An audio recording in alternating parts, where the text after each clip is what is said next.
The grand chamber of the Galactic Concordat stretched upward for 300 meters, its walls made of living crystal that pulsed with soft blue light.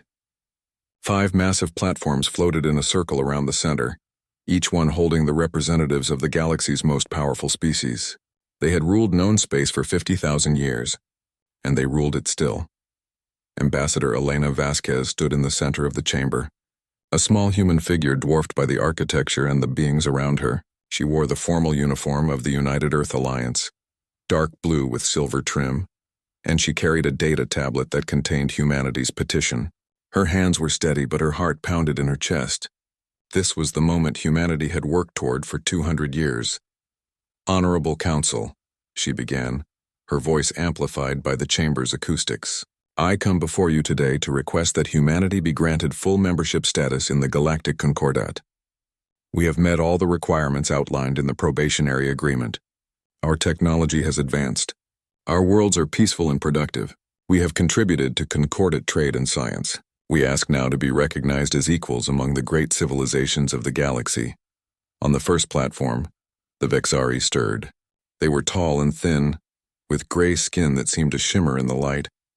Their eyes were large and completely black, without pupils or whites. Overseer Thelquin leaned forward, and when she spoke, her voice seemed to come from inside Elena's head rather than from her mouth. "Equals?"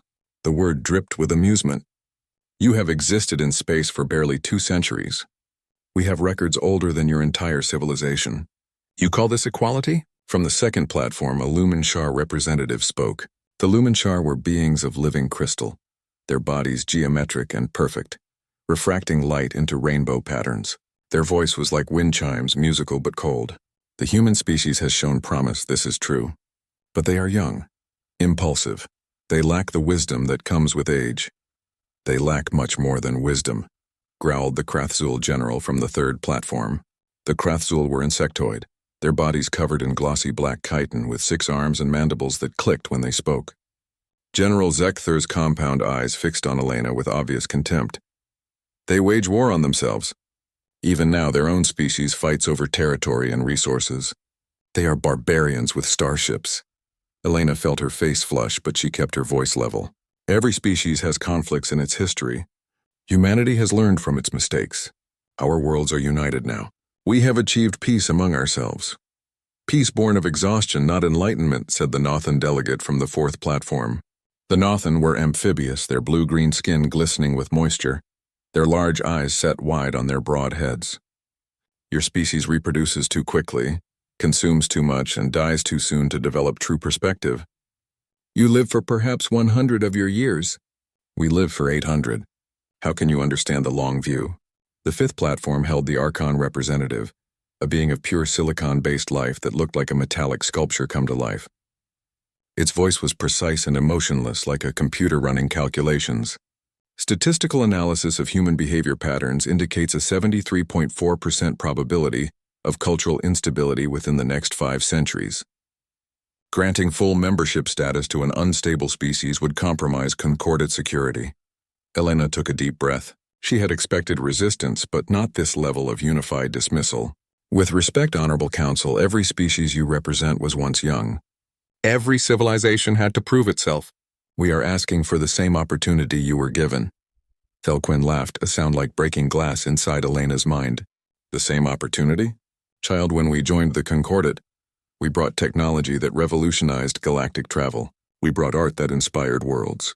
We brought wisdom accumulated over millennia. What do humans bring? Crude fusion drives? Simple AI that barely qualifies as intelligence? Entertainment media that celebrates violence? We bring diversity of thought," Elena said, her voice rising despite her best efforts to stay calm. "We bring new perspectives. She stopped suddenly. Something was wrong. Her thoughts felt exposed, like someone was reading a book over her shoulder. She looked up at Thelquin and saw the Vexari's eyes glowing with a faint purple light. "We bring violence," Thelquin said, and suddenly images flooded the chamber. They were projected directly from Elena's mind, memories that the Vexari was pulling out and displaying for all to see. The Napoleonic Wars, the World Wars, nuclear explosions over cities, terrorist attacks, genocides, police violence, every dark moment of human history laid bare. "Stop," Elena whispered. feeling violated in a way she had never experienced before. "You have no right, we have every right," Thelquin said coldly. "The Concordat must know what we are dealing with. And what we are dealing with, honored colleagues, is a species that has killed more of its own kind than any war in Concordat history. They are a plague that spreads across worlds, consuming and destroying. And they dare to ask for equality with us?" The other council members murmured their agreement. General Zekther clicked his mandibles in what might have been laughter. The Lumenshar chimed softly, a sound of disappointment. The Nothan delegate blinked slowly, a gesture of pity. The Archon simply calculated, its processors humming. Elena felt tears of rage and shame burning in her eyes, but she refused to let them fall. "Every species has darkness in its past," she said, her voice shaking. The Krath Zul conquered 14 species before joining the Concordat. The Lumenshar created AI servants and then abandoned them when they became sentient. "The Vexari, enough!" Thelquin's mental voice was like a thunderclap. "You dare judge us? You, whose entire species is barely a footnote in galactic history. The petition is denied. Humanity will remain on probationary status for another 5 centuries minimum. Perhaps by then you will have evolved beyond your primitive nature." 5 centuries? Elena's voice cracked. "That's 20 human generations." "Exactly," said the Lumenshar. "Perhaps in that time you will learn patience." The council platforms began to rise, the session ending. Elena stood alone in the center of the chamber, her petition rejected, her species humiliated. But worse than the rejection was the laughter. The Nothan were giggling among themselves. The Krathzul were chittering with amusement. Even the Archon seemed to emit a sound that might have been mechanical satisfaction. Thelquin's voice echoed in Elena's mind one last time. "Go home, little human. Play with your toy ships in your little corner of space, and be grateful we allow you even that much." Elena left the chamber with as much dignity as she could manage. Behind her, she heard General Zekther say to the other council members, "I give them another century before they beg us to manage their worlds for them. They lack the strength to survive on their own."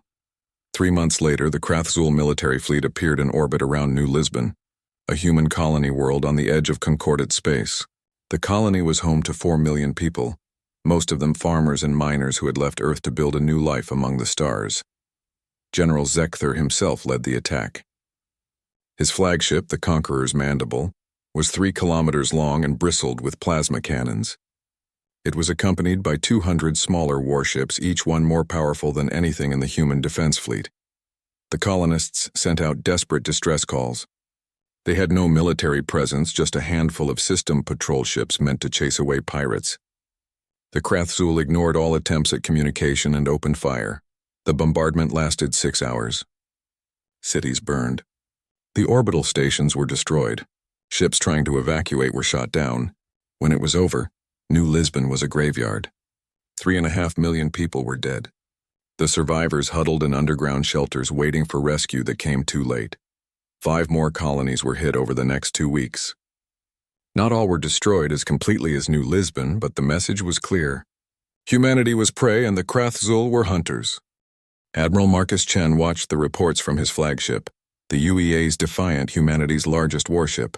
It was 800 meters long and carried the most advanced weapons humans had developed. It was nothing compared to the Krathzul fleet. Marcus was 60 years old, with gray hair and eyes that had seen too much. He had a daughter on New Lisbon. Her name was Jennifer, and she was a doctor. She had 2 children of her own, Marcus's grandchildren. They were 3 and 5 years old. All of them were dead now. Marcus read the casualty reports with trembling hands. Then he read the response from the Concordat Council.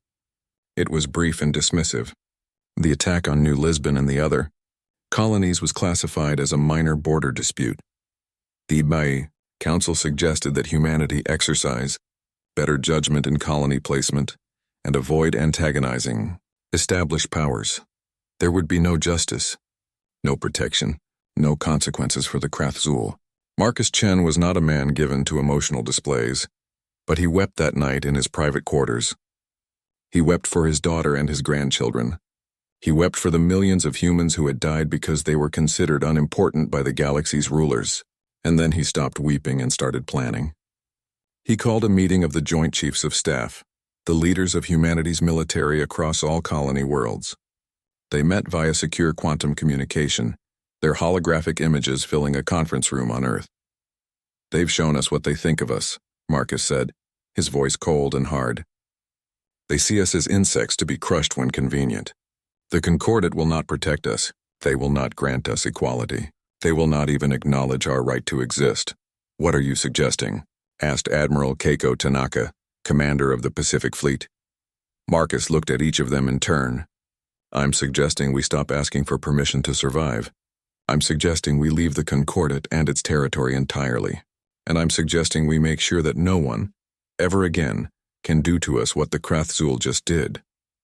"That's a declaration of independence," said General Ibrahim Hassan.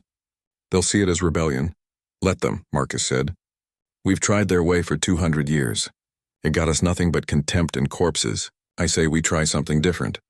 The vote was unanimous. 1 week later, Ambassador Elena Vasquez stood before the Concordat Council one final time.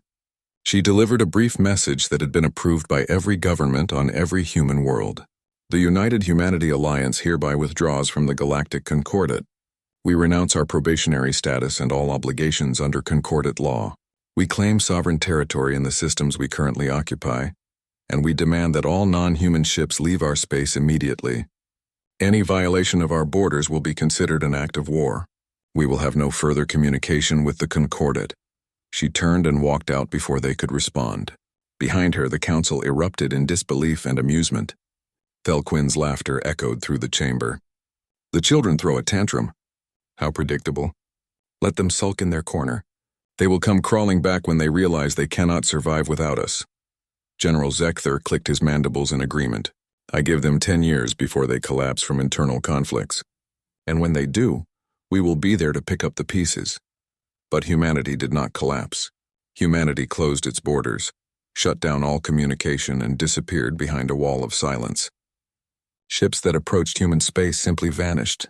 Probes sent into the territory returned nothing but static. The Concordat's best intelligence agencies could not penetrate what they started calling the quiet zone. For 50 years, the galaxy heard nothing from humanity. And in that silence, the greatest transformation in human history began. The Concordat Council had long since stopped discussing humanity. 50 years had passed since the humans had withdrawn into their self-imposed isolation, and in that time the galaxy had moved on. Trade routes adjusted to avoid human space. The territories humanity once occupied became blank spots on star maps, marked with warnings about the mysterious disappearances of ships that ventured too close. Thelquinn, now an elder overseer of the Vexari, occasionally wondered what had become of the angry little species. She probed the edges of the quiet zone with her telepathic abilities but found nothing. It was as if humanity had simply ceased to exist. Sometimes she felt a twinge of something that might have been regret, but she dismissed it. The humans had been children playing with technology they did not understand. Their silence was probably the result of some catastrophic war among themselves or perhaps a plague. Either way, they were no longer the Concordat's concern. But behind the wall of silence, humanity was very much alive. And humanity was building. Dr. Sarah Okonkwo stood on an observation platform that floated in the vacuum of space, held aloft by gravity generators that humanity had perfected 20 years earlier. Before her stretched a sight that would have driven any Concordat observer mad with disbelief. She was looking at a planet-sized warship. It was not quite finished yet. The massive sphere was still under construction, with thousands of automated drones and construction vessels swarming over its surface like silver insects. But already it was 12,000 kilometers in diameter, larger than Earth itself.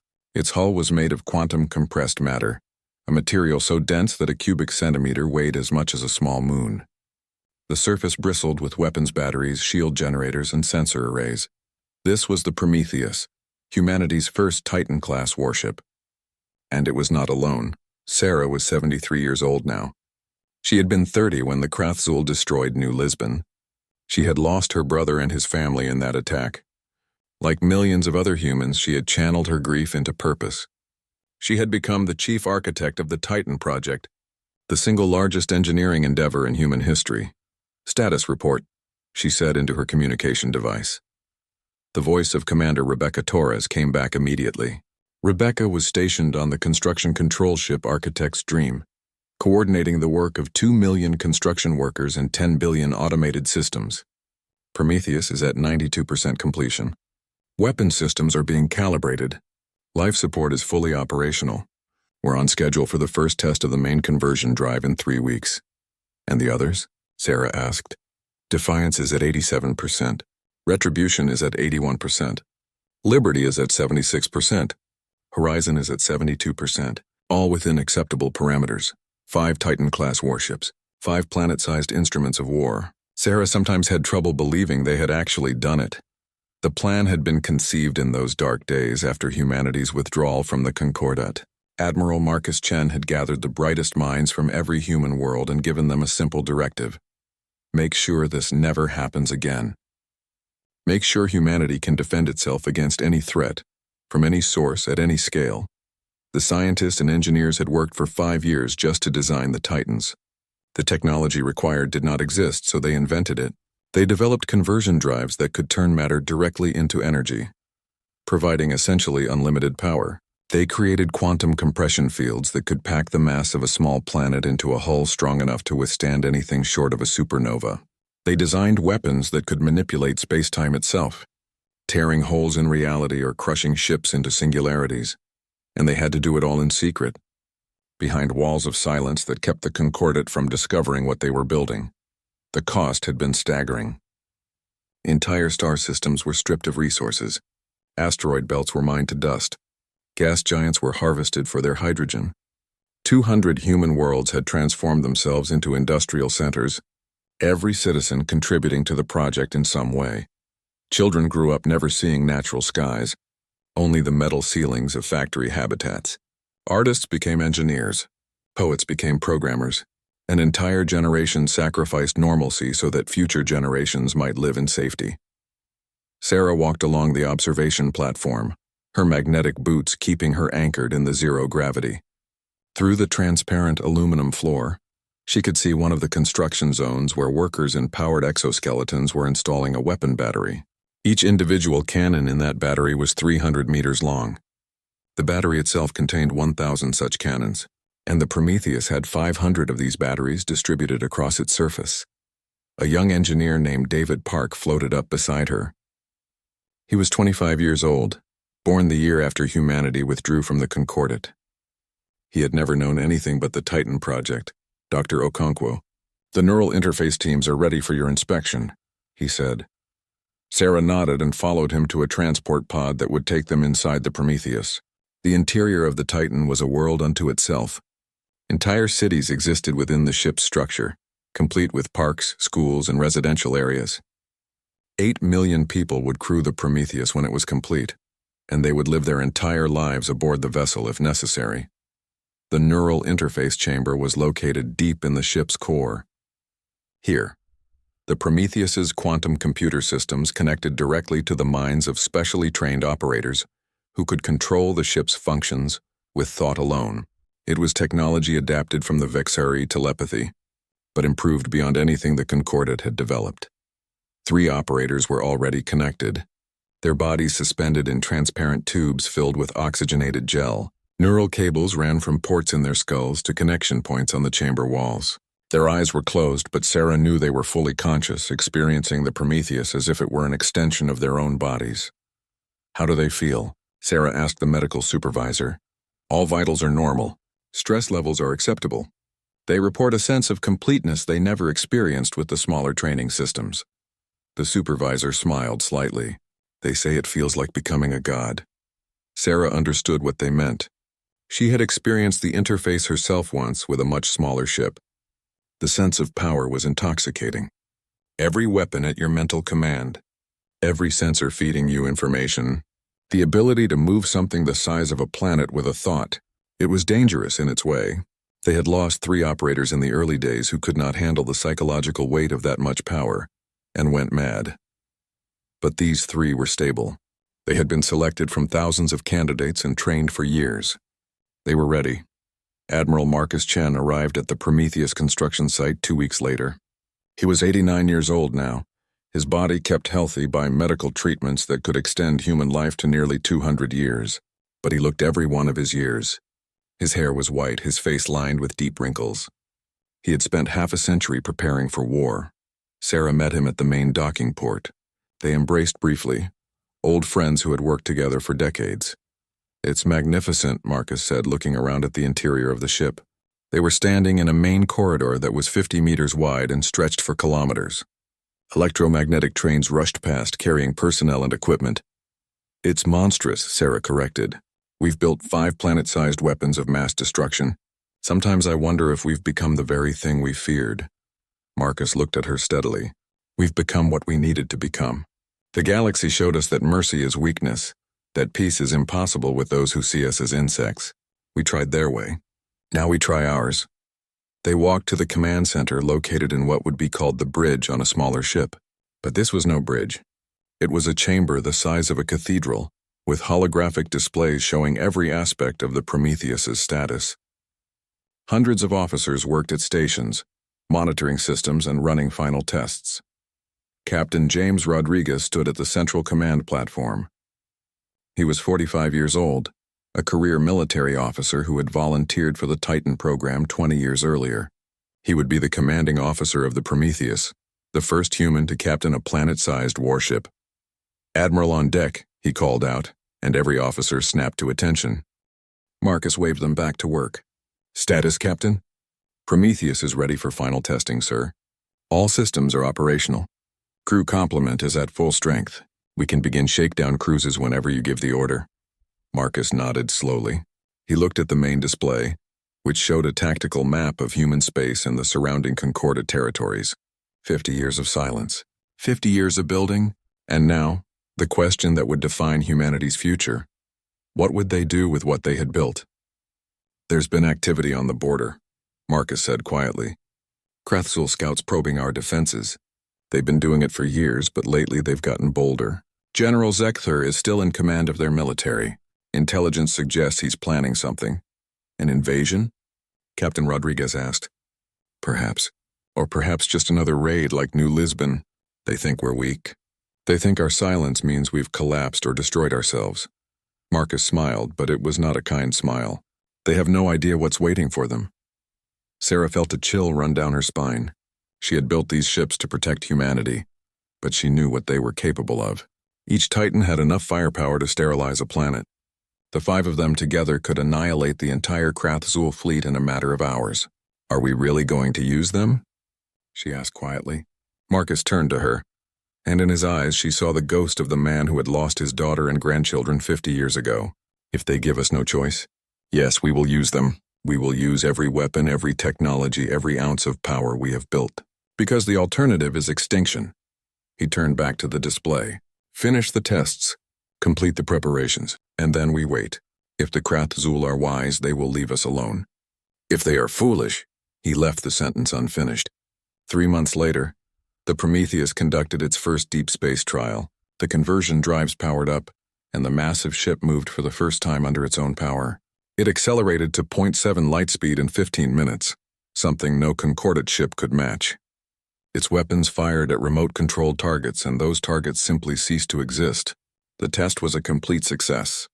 The Prometheus was operational, and so were its 4 sister ships. Humanity was ready.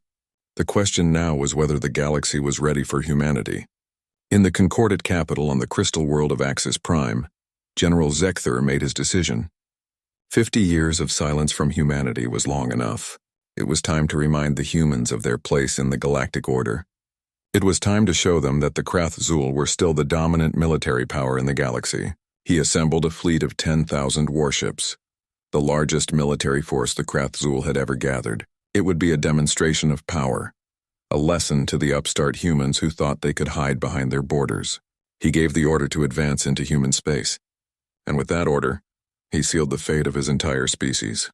General Zekthur stood on the command deck of his flagship, the Conqueror's Mandible, and watched as his fleet assembled. 10,000 warships stretched out in formation, their hulls gleaming in the light of the nearby star. It was the most powerful military force the Krathzul had ever assembled. It was, he believed, more than enough to crush whatever pathetic defenses the humans had managed to construct in their 50 years of isolation. "All vessels report ready," his tactical officer chittered. "Jump calculations complete. We await your command, General." Zekthur clicked his mandibles in satisfaction. The humans had ignored 3 warning messages demanding they open their borders to concordant inspection. They had been given every opportunity to submit peacefully. Now they would learn the price of defiance. "Begin the invasion," he ordered. "All ships jump on my mark, 3, 2, T1 mark." Space rippled and tore as 10,000 ships activated their faster-than-light drives simultaneously. For a moment they existed in the strange in-between realm of hyperspace, and then they emerged into normal space deep within human territory. Zekthor's sensors immediately began scanning for the human defense fleet. He expected to find a few hundred ships at most, outdated vessels with primitive weapons. What he found instead made his blood run cold. "Sir." The sensor officer's voice was trembling. "I'm detecting a massive object directly ahead. Distance 200,000 kilometers. A space station?" Zekthor asked. "Destroy it, sir. The size..." "The sensors must be malfunctioning. Its reading is 12,000 kilometers in diameter." Zekthor felt his confidence waver. "That's impossible. No structure can be that large. Recalibrate the sensors." "Recalibration complete, sir." "Reading confirmed." "There's something ahead of us, and it's..." The officer's voice trailed off. "Visual," Zekthor snapped. The main display activated, and General Zekthor saw something that would haunt him for the rest of his very short life. It looked like a planet had appeared in front of his fleet. But it was not a planet. Its surface was artificial, covered in geometric patterns of metal and energy fields. Weapons batteries dotted its surface like continents. Energy readings showed power output that exceeded the combined energy production of the entire Krathzul homeworld. It was a ship. It was a planet-sized ship. "By the hive mind," someone whispered. Zekthor's mandibles locked in shock. 50 years. The humans had been silent for 50 years, and in that time they had built this monstrosity. How? How was it even possible? His communication officer broke the silence. "Sir, we're receiving a transmission. Audio only, put it through." A human voice filled the command deck. It spoke in concordant standard language, calm and emotionless. "Krathzul Fleet, this is Captain James Rodriguez of the United Humanity Alliance warship Prometheus. You have violated human sovereign space. You have 3 minutes to power down your weapons and prepare to be escorted back to the border. Failure to comply will result in your destruction." Zekthor found his voice. The initial shock was wearing off, replaced by anger. "You dare threaten the Krathzul Empire? I command 10,000 warships. You are one vessel, no matter how large. Surrender now or we will reduce your ship to debris." There was a pause. Then the human voice spoke again, and this time there was something in it. Not fear, not anger, just a cold, hard finality. "You had 50 years, the human said. You chose poorly." The communication cut off. For a moment nothing happened. Zekthor's fleet hung in space. 10,000 warships facing one impossible vessel. Then his weapons officer spoke. "Sir, the human ship is charging weapons. Energy readings are..." "Sir, I don't understand these readings." "The power levels are..." "Fire!" Zekthor screamed. "All ships open fire." 10,000 warships unleashed their weapons simultaneously. Plasma bolts, particle beams, kinetic projectiles, and fusion missiles streaked across space toward the Prometheus. It was enough firepower to destroy a fleet, to sterilize a planet, to crack open a moon. The weapons hit the Prometheus's shields and simply vanished. The energy was absorbed and dissipated as if it had never existed. Not a single shot reached the hull. "Impossible," Zekthor whispered. A single point on the Prometheus's surface lit up. It was barely visible against the massive bulk of the ship. Just a small circle of intense white light. From that point something emerged. It was not a beam or a projectile. It was a distortion in space-time itself. A tear in the fabric of reality. The gravitational lance struck the center of the Krathzul formation. Space twisted. Ships that were thousands of kilometers apart were suddenly pulled together as gravity went mad. Metal screamed as hulls compressed. Crew members died instantly as they were crushed by forces beyond comprehension. The gravitational distortion spread outward in a sphere, and everything it touched was dragged toward a single point at the center. In 4.3 seconds, 3,000 warships were compressed into a singularity smaller than a marble. Then the singularity collapsed, and there was nothing left but a brief flash of radiation. Silence filled the command deck of the Conqueror's mandible. Every officer stared at the tactical display in disbelief. 3,000 ships gone, just gone. One shot, one weapon, evasive maneuvers. Zekthor finally managed to scream. "All ships scatter formation. Target the weapon points and..." The Prometheus opened fire with its secondary batteries. What Zekthur did not understand, what none of the Concordat species understood, was that the Titan-class warships were not designed to fight fleets. They were designed to fight planets. The secondary batteries that now activated were point defense systems meant to shoot down asteroids and orbital debris. Each battery contained 1,000 cannons.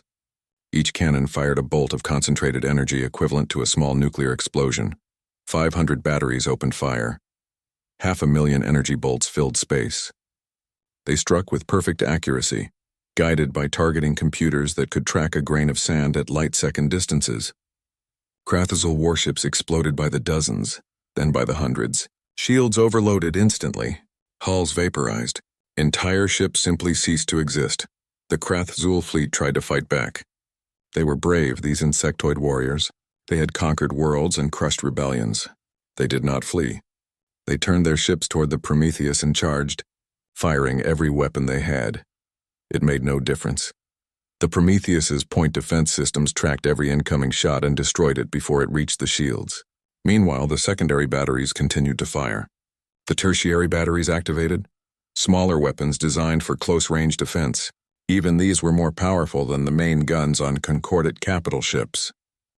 Captain Rodriguez stood on the command deck of the Prometheus, watching the battle through holographic displays.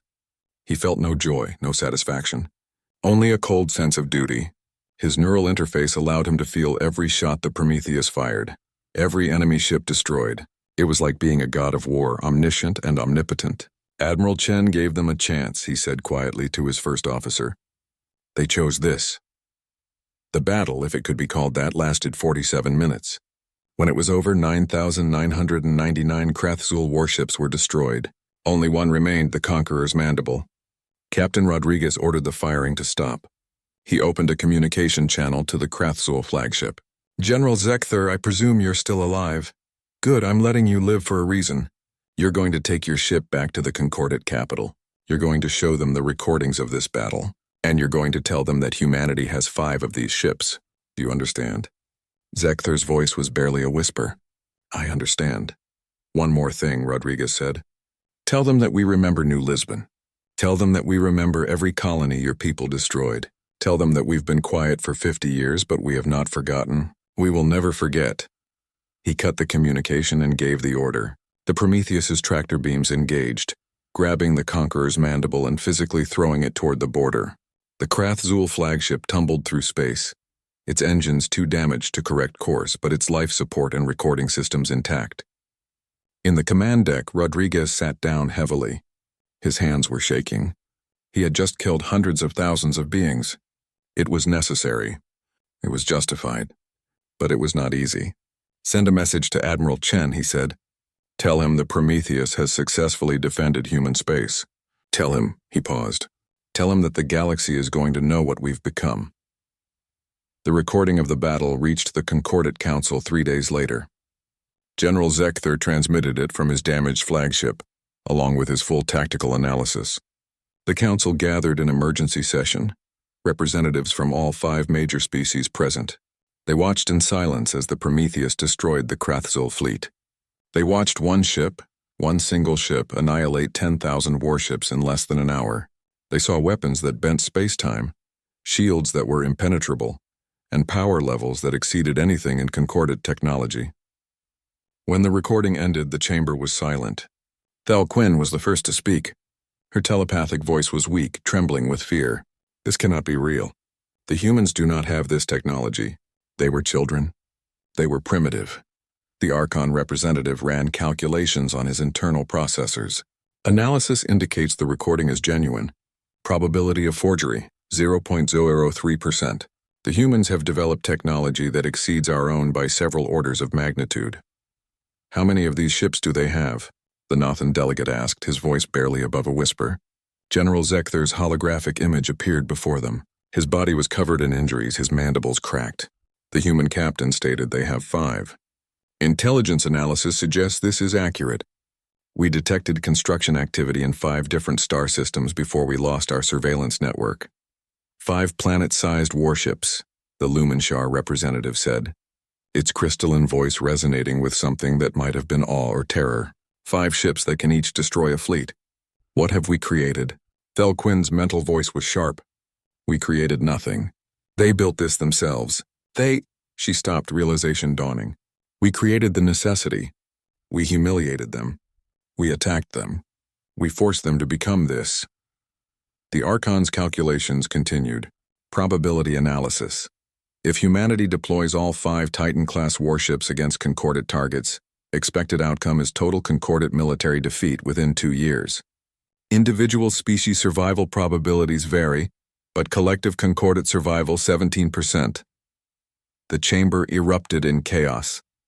Representatives shouted over each other, demanding action, suggesting surrender, calling for preemptive strikes. But everyone there knew the truth. They had made a terrible mistake 50 years ago when they dismissed humanity as insignificant. And now humanity had become something more than they ever imagined. Something more powerful, something more dangerous. The children had grown up, and they had teeth. The concordate was fracturing.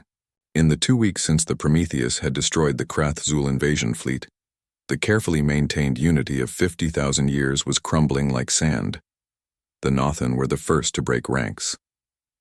Their delegation arrived at the edge of human space aboard a diplomatic vessel painted white, broadcasting peace on all frequencies. They requested permission to enter human territory and were granted safe passage. Within days, they had negotiated a separate peace treaty with humanity, offering full reparations for past grievances and recognition of human sovereignty. They also quietly shared intelligence about concordate military deployments, hoping to prove their sincerity.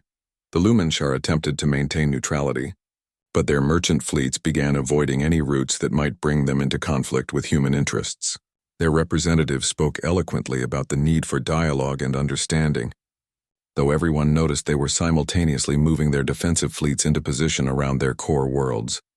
The Vexari were in chaos. Their telepathic network allowed them to share thoughts and emotions across their entire species, and right now that network was flooded with fear. They could not sense the Titans. The psionic dampening fields that humanity had developed made the massive warships invisible to telepathy, which was deeply unsettling to a species that relied on mental powers for everything. Thel Quinn, the elder overseer who had humiliated Ambassador Vasquez 50 years ago, made a desperate decision. She gathered the most powerful telepaths in Vexari space and launched a psionic assault on the human leadership. It was a technique they had used before to paralyze enemy commanders, forcing them to surrender without a shot being fired. The assault was targeted at Admiral Marcus Chen, who was known to be the architect of humanity's military buildup.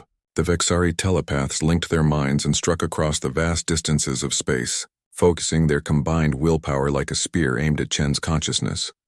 The assault hit the neural shielding that every human military officer now carried as standard equipment. The psionic energy rebounded, amplified, and reflected back at its source. 17 Vexari telepaths died instantly, their brains burned out by their own reflected power. Thel Quinn herself survived but was left catatonic, her mind shattered by the backlash. The Vexari realized with horror that humanity had developed defenses against their greatest weapon, and those defenses could be turned into weapons themselves. The Archons, ever logical, ran their simulations and concluded that resistance was mathematically futile. They began preparing proposals for peaceful coexistence, calculating the optimal terms that would ensure their survival. Only the Krath-Zul refused to accept the new reality. General Zekthur had been removed from command, deemed too damaged psychologically to lead. His replacement, Commander Vrixtal, called for total war. He argued that the Titans, while powerful, could be destroyed through coordinated attacks.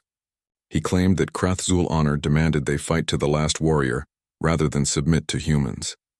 The other concordate species listened to these declarations with growing unease. The Krath-Zul wanted to drag them all into a war that could not be won. Admiral Marcus Chen watched these developments from his office on Europa Station, humanity's military headquarters. He was 90 years old now, and he knew he would not live to see the end of this crisis. But he would see the next phase. "They're coming," he said to Dr. Sarah Okonkwo, who sat across from him. "All 5 Titans. They'll be here in 6 hours," Sarah nodded. She looked tired. They all did. Building the Titans had been exhausting. Using them was proving even more difficult. Are we really going to do this? Park them in orbit around the Concordat capital? Yes, Marcus said simply. We need to make it clear that we could destroy them all, but we're choosing not to. Fear alone won't keep the peace. They need to understand that we're offering them a choice, and if they choose wrong, Marcus was quiet for a long moment. Then we do what we built these ships to do. We end the threat permanently. The 5 Titan-class warships emerged from FTL travel at the edge of the Axis Prime system, the capital world of the Galactic Concordat. Their arrival sent shockwaves through every sensor network in the system. 5 planet-sized warships, each one capable of destroying a fleet, now hung in space like harbingers of apocalypse. The Prometheus, the Defiance, the Retribution, the Liberty, and the Horizon. Together, they represented the sum total of humanity's rage, fear, and determination. Together, they had enough firepower to sterilize every inhabited world in the Concordat. Captain Rodriguez commanded the Prometheus, while the other 4 Titans had their own captains, each one carefully selected and trained. But the overall mission commander was Admiral Marcus Chen, who had traveled to the Prometheus specifically for this moment. All ships, move into orbital position, Marcus ordered.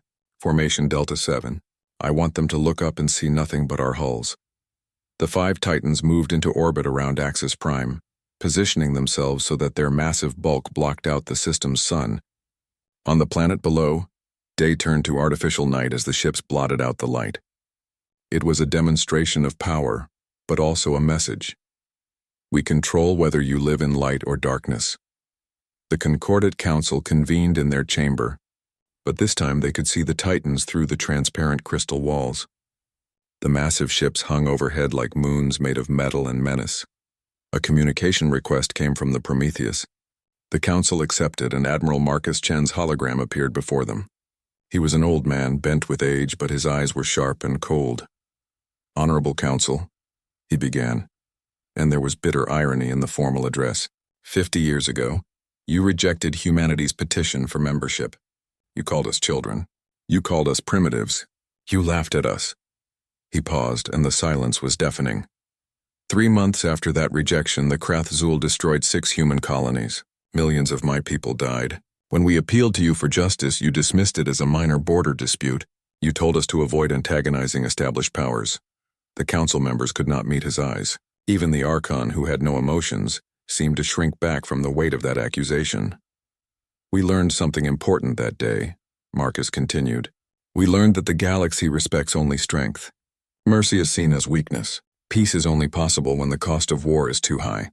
You taught us this lesson very well. He gestured, and the hologram expanded to show all 5 Titans in orbit. We spent 50 years building these ships. We stripped entire star systems of resources. We turned our civilization into a war machine. Children grew up in factory habitats, never seeing natural skies. Artists became engineers. We sacrificed everything to ensure that what happened to New Lisbon would never happen again.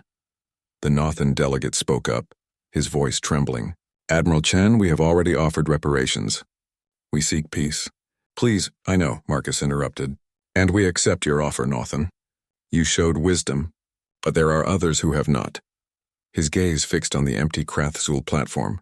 Commander Vrixtal's hologram appeared there, his mandibles clicking with barely suppressed rage. Human, Vrixtal said. You may have powerful ships, but you cannot watch every world in the Concordat. You cannot be everywhere. We will find your weakness, and You will surrender the entire Krathzul military leadership for trial, Marcus said, his voice cutting through the threat like a blade. You will pay reparations to humanity for every colony you destroyed. You will reduce your military to defensive forces only, subject to human inspection. Or the Krathzul homeworld will become a lifeless rock within the hour. You would not dare, Vrixtal screeched. You would commit genocide? Marcus Chen's face was carved from stone. You did. New Lisbon, New Shanghai, New Mombasa, New Damascus, New São Paulo, New Lagos, 6 colonies, millions of dead. You committed genocide 6 times over and you faced no consequences. Why should you expect different treatment? The chamber fell silent. The truth was laid bare. The Concordat had allowed atrocities to occur, and now they were facing a species that had learned from those atrocities. But, Marcus continued, and something in his voice softened slightly. We are not you. We will not kill billions of innocents because their leaders are fools. We offer you a choice, the same choice we once asked for. Submit to justice or face destruction, but the choice is yours. Vrixtal's hologram flickered as he struggled with rage and fear. Finally, he spoke. What guarantee do we have that you will not destroy us anyway? None, Marcus said simply. You have only our word. Just as we once had only your word that the Concordat would protect us. We know how much that was worth. But unlike you, we mean what we say. He turned his attention to the full council. Humanity demands the following.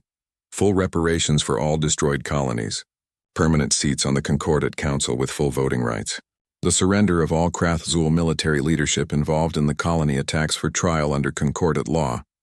Complete territorial sovereignty for all human space with violations treated as acts of war. And most importantly, a formal apology from this council for 50 years of contempt and negligence.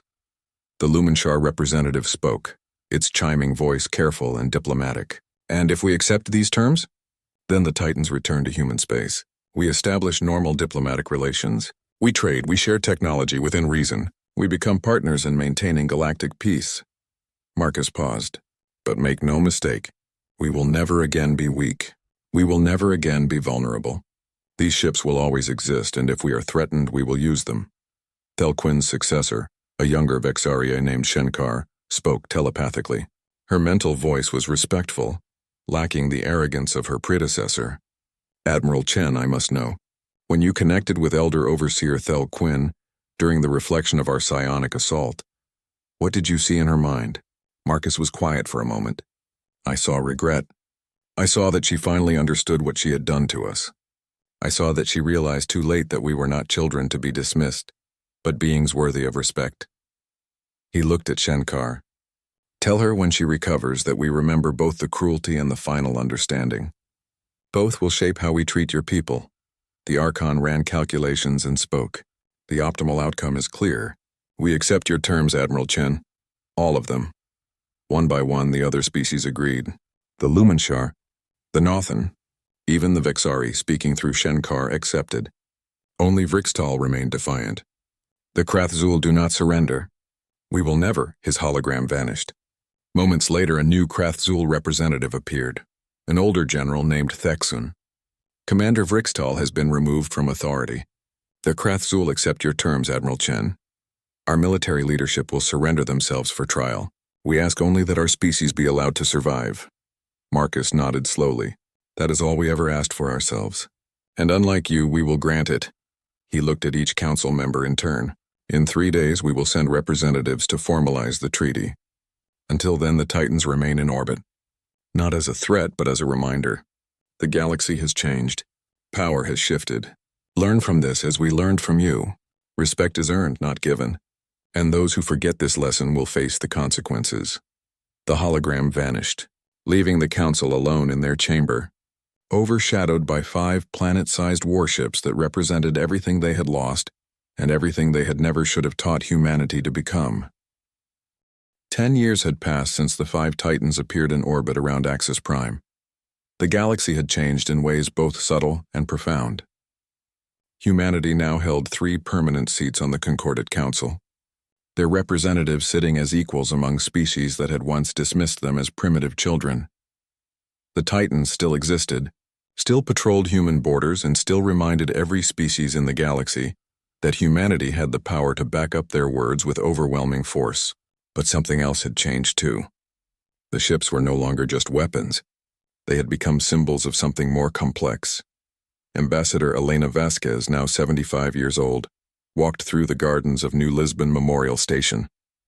The station had been built in orbit around the planet where millions had died 50 years ago.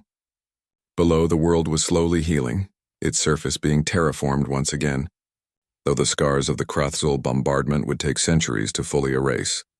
She was meeting with Shenkar, the Vexari representative who had replaced the broken Thelquin.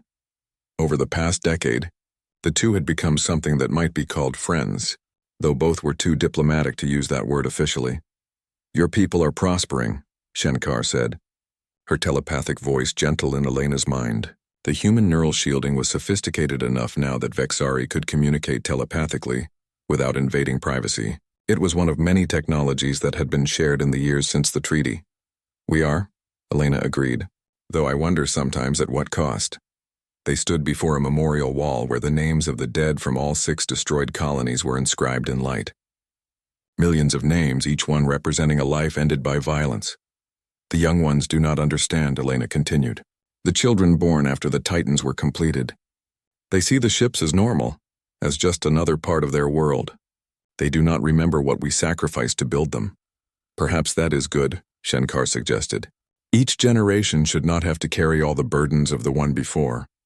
Elena smiled sadly. Perhaps, but I worry we have taught them the wrong lesson. That overwhelming force is the answer to every problem.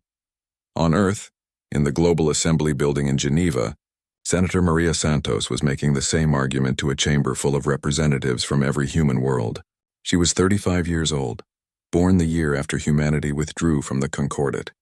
She had grown up in the shadow of the Titans and had never known anything else. We built these ships to survive, she said, her voice carrying across the chamber. And we did survive. We won recognition. We gained respect. But do we still need them? The Titans cost us immensely to maintain. Every year we pour resources into keeping them operational, resources that could be used for education, exploration, art, science. An older Senator, James Cartwright, stood to respond. He had been a young engineer on the Prometheus construction project 50 years ago. Senator Santos, with respect, you do not understand what the galaxy is like. The moment we show weakness, the moment we suggest we might decommission the Titans is the moment someone will test us. The Concordat respects strength. Only strength. Then we are no better than them. Maria shot back. We have become exactly what we feared. We have let our trauma define us. Is this what those who died on New Lisbon would have wanted? For us to become a society built around weapons? The debate raged for hours, as it had been raging in various forms for years. Humanity was divided. The generation that built the Titans believed they were necessary. The generation born after believed they had served their purpose and should be retired. Dr. Sarah Okonkwo, now 93 years old and confined to a wheelchair, watched the debate on a holographic screen from her retirement home on Mars. She had given most of her life to the Titan project, and she understood both sides of the argument. We became what we had to be, she said softly to her nurse, a young woman named Akari. But we must choose what we remain. Akari looked at the old woman with curiosity. Do you regret building them? Sarah was quiet for a long time. I regret that we had to, but I do not regret that we did. Every child who grows up safely on a human world, every person who lives without fear of bombardment from space, they exist because we made hard choices. But yes, it cost us something. It cost us our innocence. It cost us a generation of artists and dreamers who became engineers and soldiers instead. She turned her chair to look out the window at the Martian landscape. The question is not whether the Titans were necessary. They were. The question is whether they are still necessary, and if not, whether we can let them go. The answer to that question came from an unexpected direction. Deep space monitoring stations began detecting anomalies beyond the edge of Concordat space. Ships were appearing, ships from beyond the galaxy. They were not hostile, but they were powerful and they were numerous. A new civilization had found the Milky Way, and they were curious about the species they found there. The Extragalactic Collective, as they called themselves, made contact with the Concordat Council. They were explorers and scientists seeking to understand other forms of life. Their technology was advanced, far beyond even the Titans in some ways. They came in peace, but they came with strength. For the first time in 10 years, the Concordat species found themselves united in concern. What if these newcomers were not as peaceful as they claimed? What if their curiosity turned to conquest? The council met in emergency session. This time, when humanity's representatives spoke, the others listened with respect born of memory. Admiral Marcus Chen had died 5 years earlier, passing peacefully in his sleep at the age of 94. His granddaughter, Commander Lisa Chen, now held his old position as Supreme Commander of Human Defense Forces. She was 42 years old, born in the last days before humanity withdrew from the Concordat. She remembered her great-aunt Jennifer, the doctor who died on New Lisbon. The loss was part of her family history, a wound that had never fully healed. The extragalactic collective has made no hostile moves, Lisa said to the council, but they have also made it clear they are capable of defending themselves. They have asked to meet with representatives from all major concordate species to discuss potential cooperation. The Nothan delegate spoke up. Should we not show strength? Deploy fleets to the meeting point. No, Lisa said firmly. We should show wisdom. We should remember what happens when we meet new species with contempt instead of respect. She looked directly at Shenkar as she said this, and the Vexari representative's mental voice carried agreement. Commander Chen speaks truth. We made this mistake with humanity. We should not repeat it. The Archon ran calculations. Probability analysis suggests that peaceful cooperation with the extragalactic collective yields optimal outcomes for all species. However, defensive preparations should be made in case first contact assessment proves incorrect. It was decided a delegation would meet the collective at a neutral point in space. And to show both goodwill and capability, the Concordate would send one representative from each major species, including humanity. Commander Lisa Chen stood on the bridge of the Prometheus, feeling the familiar connection of the neural interface. She was not Captain Rodriguez, who had retired 5 years ago to write his memoirs and teach at the academy. She was the new generation, raised in the shadow of these massive ships now commanding one. The Prometheus moved through space toward the meeting point, and with it came something unexpected. The Concordate had asked humanity to bring one Titan as part of the delegation, but they had also sent their own ships, not as escorts but as partners, a Lumenshar science vessel, a Nothan diplomatic ship, a Vexari telepathic relay station, even a Krathazul observer vessel, small and humble, a far cry from the massive fleets that had once invaded human space.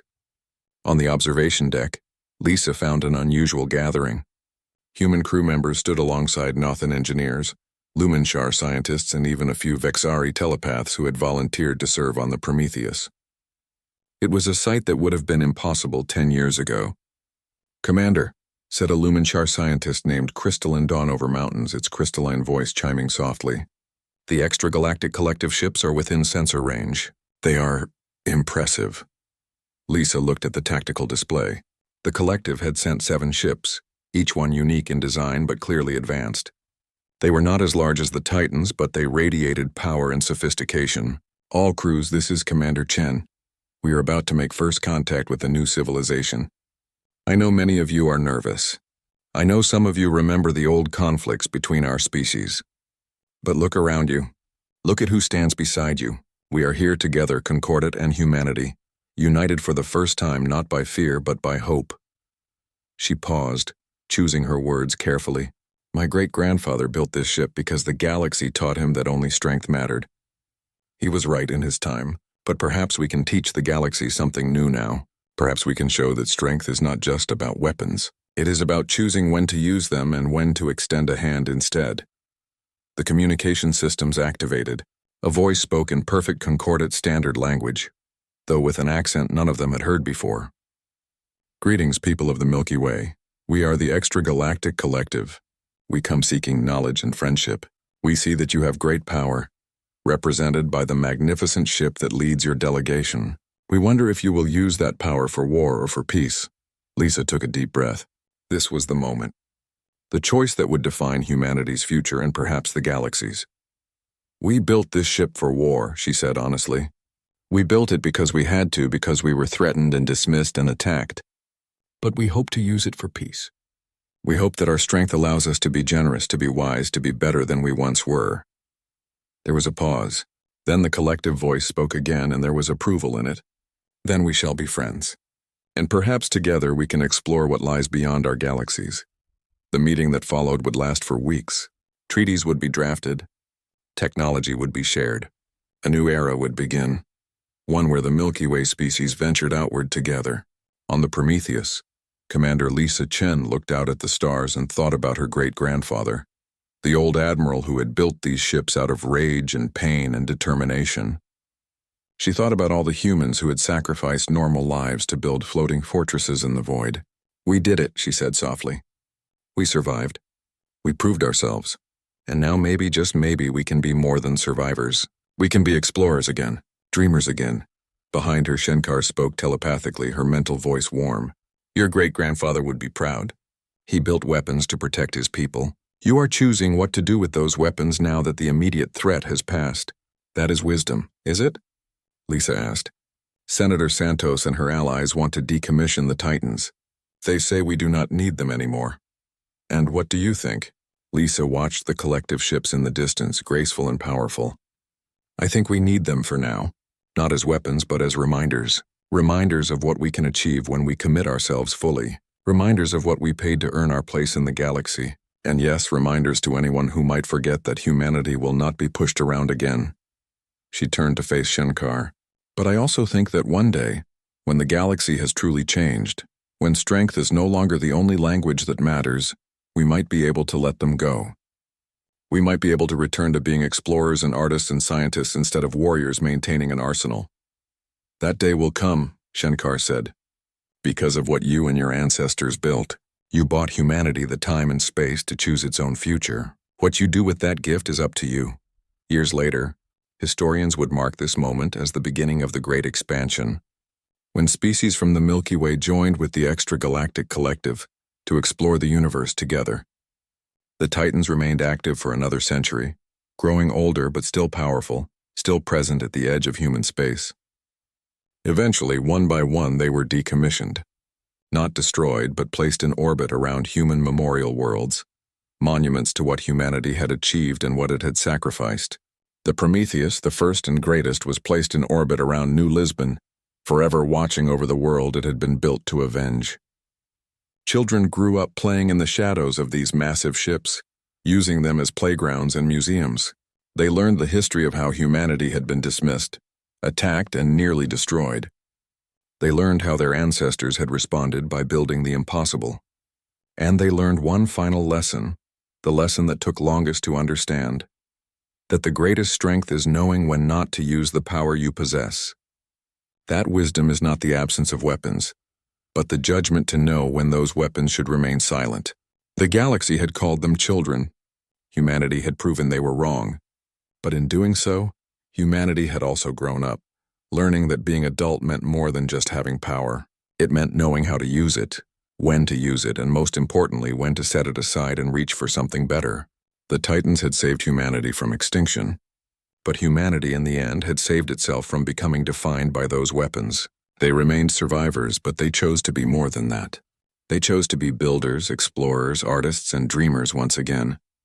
And in that choice, they finally became what they had always asked to be recognized as, equals among the stars, not because of the weapons they wielded, but because of the wisdom they had earned.